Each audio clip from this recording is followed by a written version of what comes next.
Bismillahirrahmanirrahim. Assalamualaikum warahmatullahi wabarakatuh. Saya Nuridina binti Ahmad Nazri daripada Unit Pendidikan Islam 1, ambilan Jun 2023. Pertama-tama sekali, saya ingin mengucapkan jutaan terima kasih kepada pensyarah saya iaitu Puan Safiah binti Mat Rangga yang banyak memberikan tunjuk ajar dan dorongan serta sokongan dalam sepanjang saya menyiapkan slide saya ini. Pada hari ini, saya akan membentangkan tentang dalil-dalil nakli Al-Quran dalam menerapkan akidah. Jadi pertama sekali kita masuk pada tajuk membebaskan akal daripada paksaan dan taklid. Jadi kita kena tahu dulu apa itu taklid.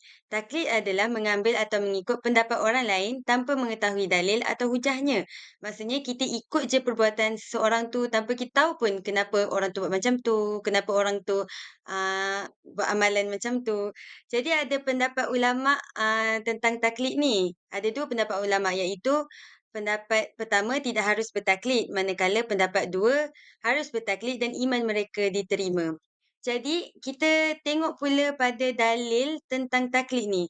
Allah berfirman dalam surah Al-Isra ayat ke-36 iaitu Auzubillahi minasyaitanirrajim wala takfu ma laisa laka bihi ilm innas sam'a wal basara wal fuada kullu ulaika kana anhu mas'ula.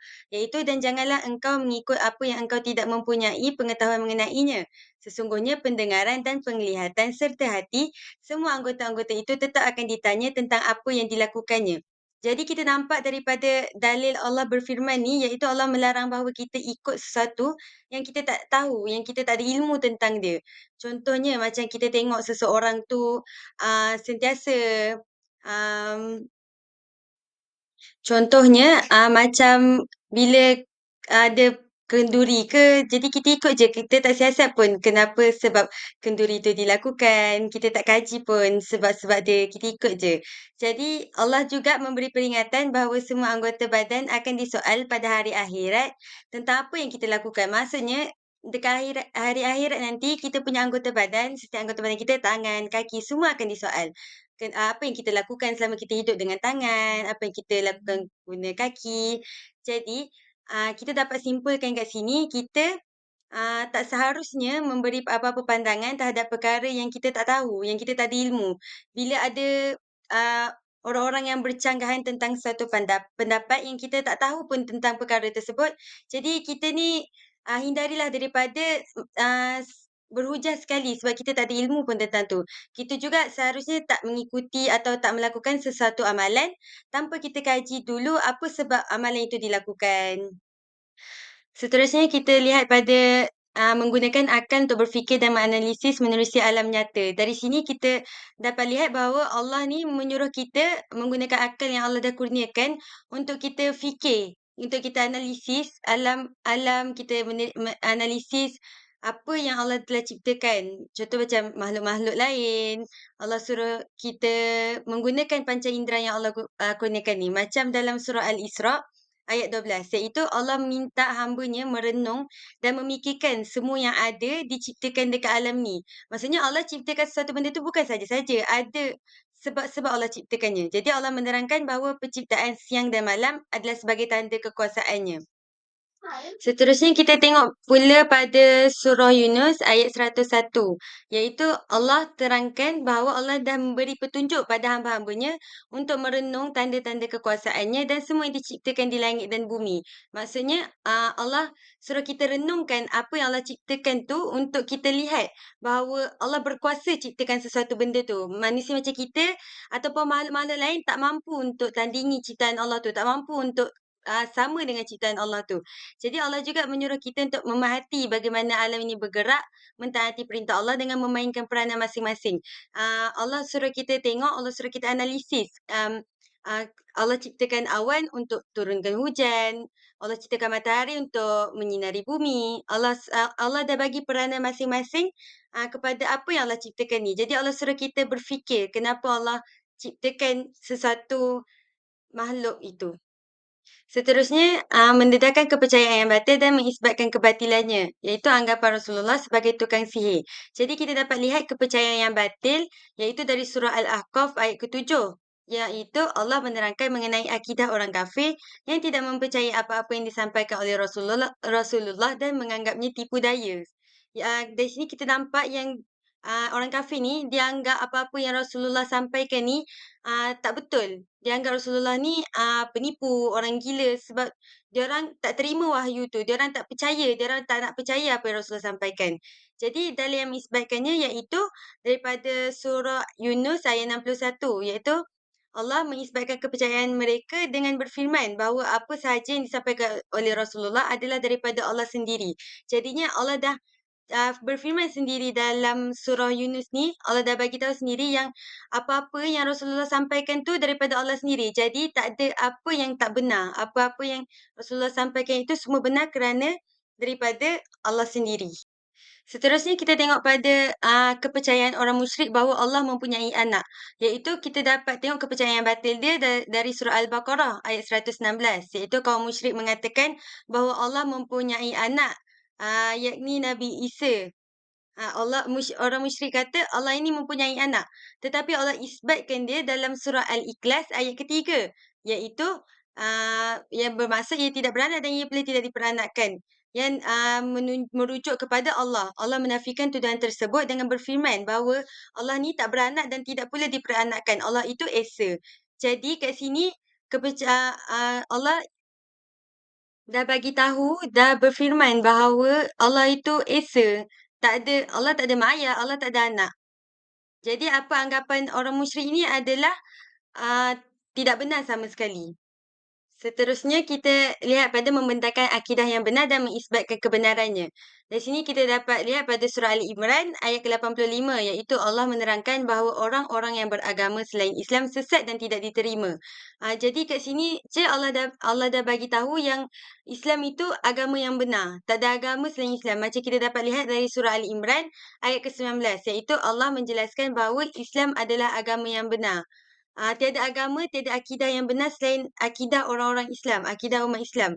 Sebab Allah dah bagi tahu sendiri, dah termaktub dalam Al-Quran sendiri bahawa tiada agama yang benar. Agama lain, agama Nasrani, Yahudi, Jew, semua.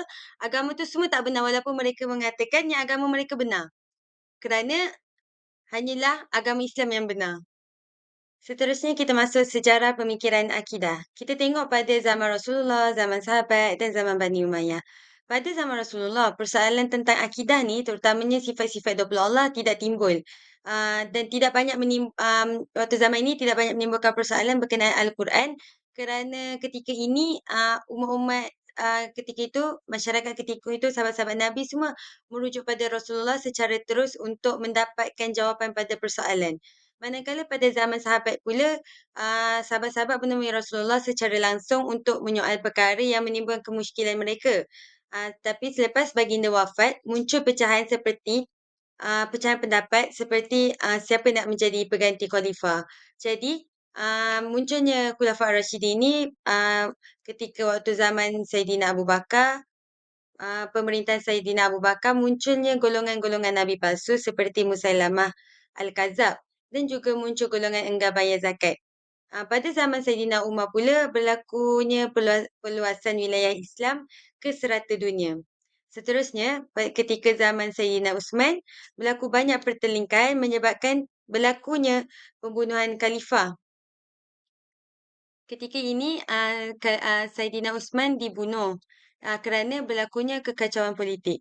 Seterusnya, ketika zaman Saidina Ali, berlakunya pelantikan khalifah baru dan juga munculnya golongan-golongan sesat seperti Syiah, Khawarij dan Murji'ah. Seterusnya, pada zaman Bani Umayyah, pula muncul juga golongan-golongan yang berfahaman sesat iaitu sepertinya golongan Qadariyah, Mu'tazilah dan Jabariyah. Seterusnya kita tengok pada fahaman Syiah. Fahaman Syiah diasaskan oleh Abdullah bin Sabah yang dinamakan sebagai Puak As-Sabaiyah.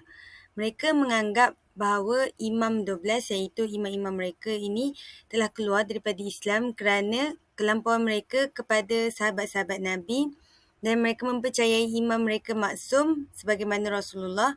Mereka juga menyangka imam mereka belum wafat lalu diangkat oleh Tuhan dan akan diturunkan sebagai Imam Mahdi kelak. Dan mereka juga menganggap bahawa imam-imam mereka mengetahui perkara-perkara gaib dan yang lain-lain. Iaitu mereka mengetahui berkenaan malaikat, berkenaan syurga dan neraka sebagaimana Nabi Muhammad. Dan mereka juga menganggap Sayyidina Ali sebagai Tuhan kerana Allah Ta'ala telah menjelma masuk ke dalam jasad Sayyidina Ali. Dan mereka juga menganggap bahawa Ali ini dah wujud sebelum bumi dan langit belum dicipta. Mereka juga menganggap bahawa salah satu imam mereka iaitu Hasan al-Askari yang sebagai Nabi yang diutuskan Tuhan, bahkan mengetahui setiap perkara-perkara yang gaib dan terzahir mukjizat di sisinya. Golongan ini juga menganggap bahawa Sayyidina Ali tidak mati tetapi naik ke langit dan tinggal di bulan, matahari, awan dan lain-lain. Kerana inilah mereka menyembah benda-benda tersebut kerana menganggap bahawa Ali ada di sana. Sebagaimana dapat dilihat dari dalil Al-Quran iaitu surah Al-Kahfi ayat ke-110 yang bermaksud, katakanlah wahai Muhammad, sesungguhnya aku hanyalah seorang manusia seperti kamu, diwahyukan kepadaku bahawa Tuhan kamu hanyalah Tuhan yang satu. Oleh itu, siapa yang percaya dan berharap akan pertemuan dengan Tuhannya, hendaklah ia mengerjakan amal yang soleh dan janganlah ia mempersekutukan sesiapa pun dalam ibadahnya kepada Tuhannya.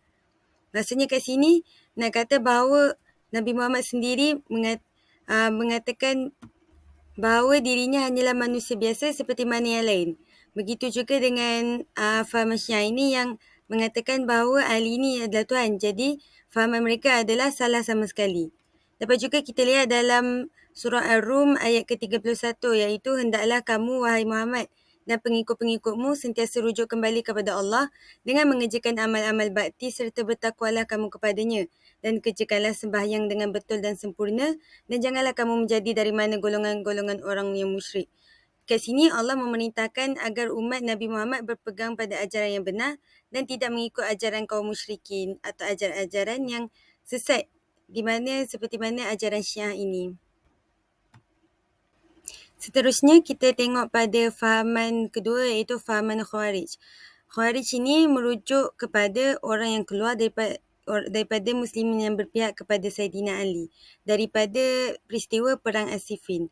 Antara ciri-ciri Khawarij, mereka mudah mengkafirkan orang yang tidak segolongan dengan mereka walaupun orang tersebut adalah penganut agama Islam. Seperti mana mereka senang mengkafirkan orang-orang yang melakukan dosa besar. Dan mereka juga menganggap Islam yang benar adalah Islam yang mereka fahami dan amalkan.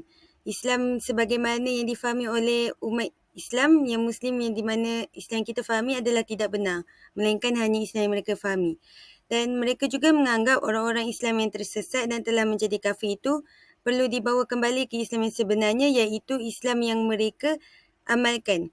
Maksudnya mereka menganggap kita ni adalah golongan Islam yang sesat. Jadi kita perlu dibimbing balik untuk mengamalkan Islam mereka. Dan juga mereka memahami Islam tanpa ada usaha untuk mendalami agama Islam.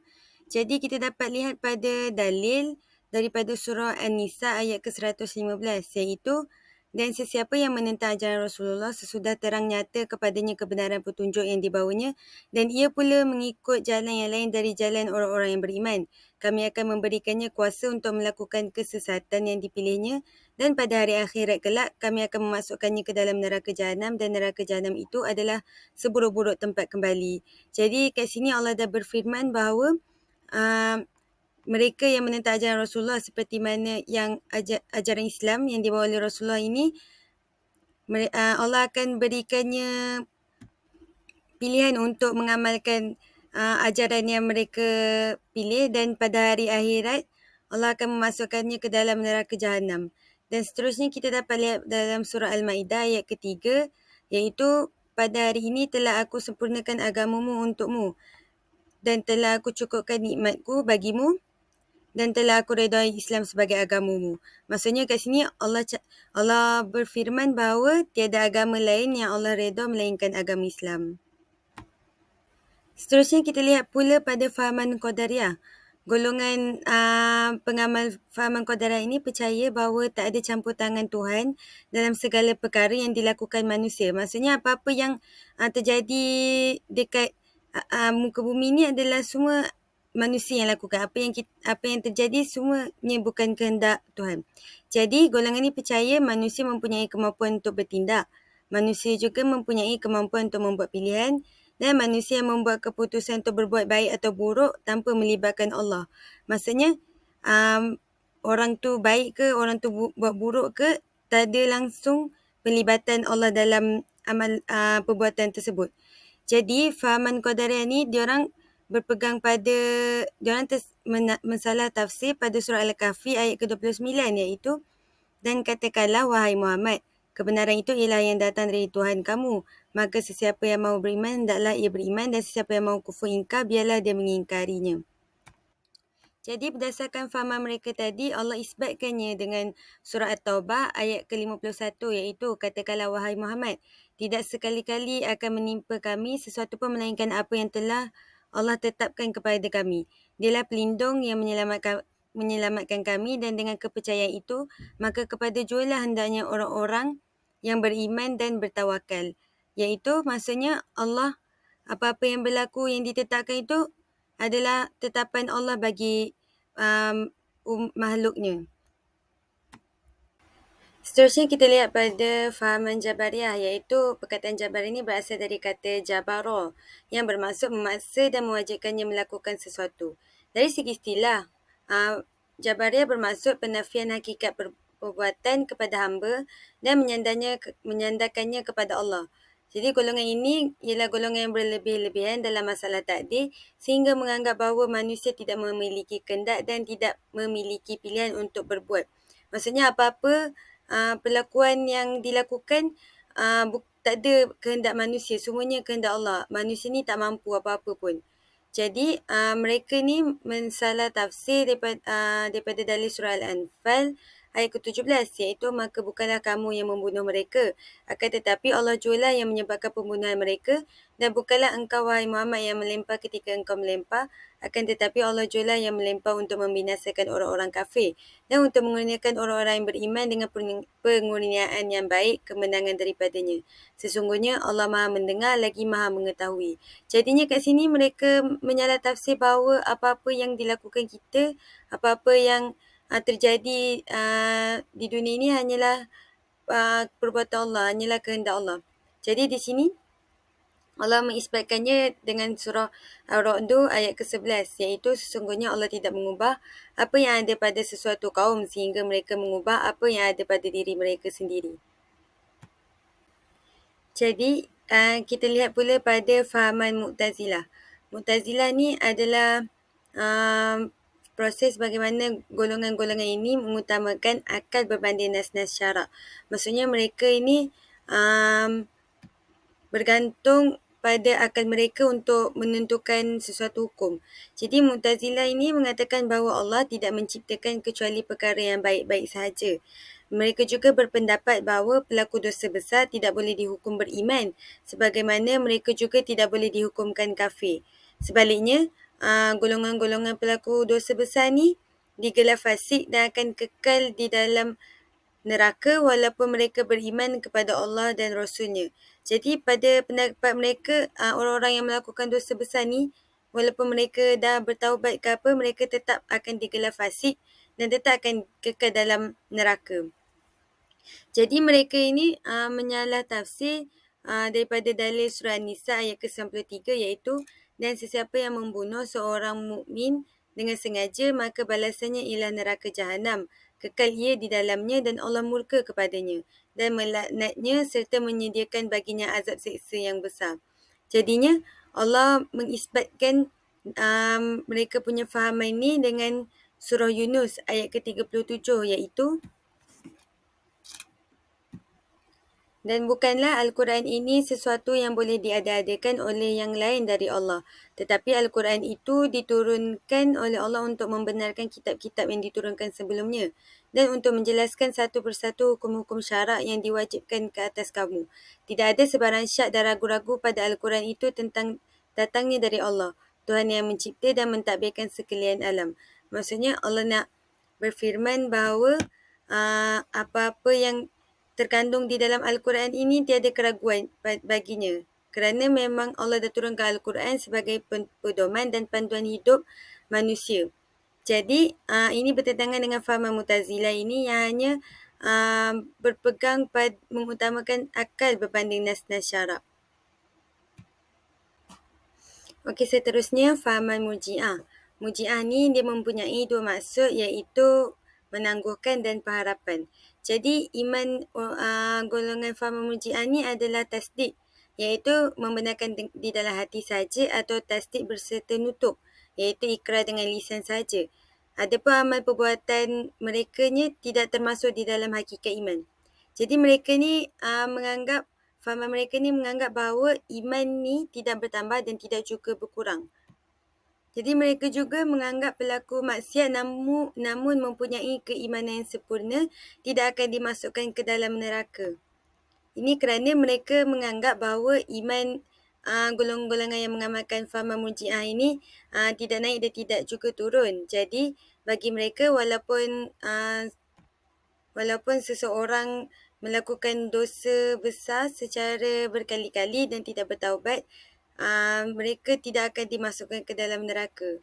Sebab bagi mereka, golongan ini mempunyai iman yang sempurna. Jadi kat sini Allah berfirman dalam surah An-Nur ayat ke-31, iaitu, dan bertaubatlah kamu sekalian kepada Allah, wahai orang-orang yang beriman, supaya kamu berjaya. Jadi walaupun bagaimanapun melakukan dosa, Allah menyuruh kita untuk sentiasa bertaubat, untuk tergolong dalam golongan orang-orang yang berjaya. Jadi dapat juga kita lihat dalam surah An-Nisa ayat ke-31, iaitu jika kamu menjauhkan dosa-dosa besar yang dilarang kamu melakukannya, kami akan ampunkan kesalahan-kesalahan dosa kecil kamu dan kami akan masukkan kamu ke tempat yang mulia, iaitu syurga. Itu sahaja daripada saya, Nur Idina binti Ahmad Nazri, daripada unit PAI 1, dan ini adalah senarai rujukan yang telah saya rujuk sepanjang melakukan proses persembahan akidah ini.